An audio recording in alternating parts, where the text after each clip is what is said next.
আম উৎপাদনের শীর্ষে থাকা নওগাঁ জেলার বাগানগুলোতে থোকায় থোকায় ঝুলে আছে নানা জাতের আম। এর মধ্যে গোপালভোগ আমের মৌসুম ফুরিয়ে আসায় হিমসাগর ও ল্যাংড়া জাতের আম বাজারে বেশি বিক্রি হচ্ছে।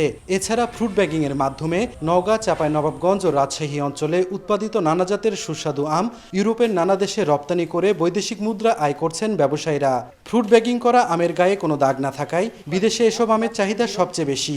ফ্রুট ব্যাগিং এটা যদি ব্যাগিং করা না থাকে তাহলে মাছি পোকার আক্রমে সেখানে একটা ডিম তৈরি হয়, জীবাণু তৈরি হয়।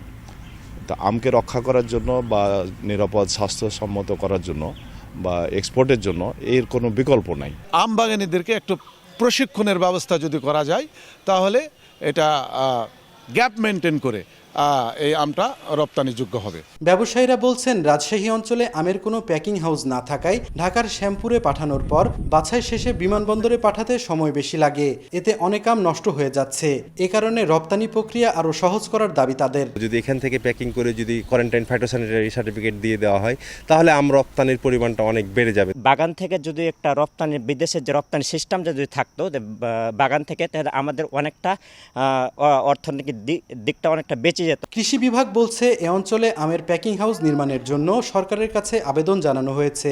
আম রপ্তানির স্বার্থে গুণগত এবং মানসম্পন্ন আম বিদেশে রপ্তানির ক্ষেত্রে আমরা চাঁপাইনবাবগঞ্জ অথবা রাজশাহীতে একটা সেন্ট্রাল প্যাকেজিং হাউস তৈরি করার জন্য আমরা সরকারের কাছে দাবি রাখছি।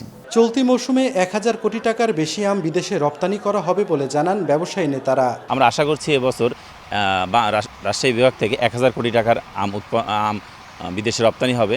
কৃষি বিভাগের তথ্য মতে চলতি মৌসুমে নওগাঁ, চাঁপাইনবাবগঞ্জ ও রাজশাহীতে প্রায় 10,000 কোটি টাকার আমের বাণিজ্য হবে। এবছর রপ্তানি করা হবে প্রায় 2000 মেট্রিক টনের বেশি আম। সাইফুর রহমান, রকি, সময় সংবাদ, রাজশাহী।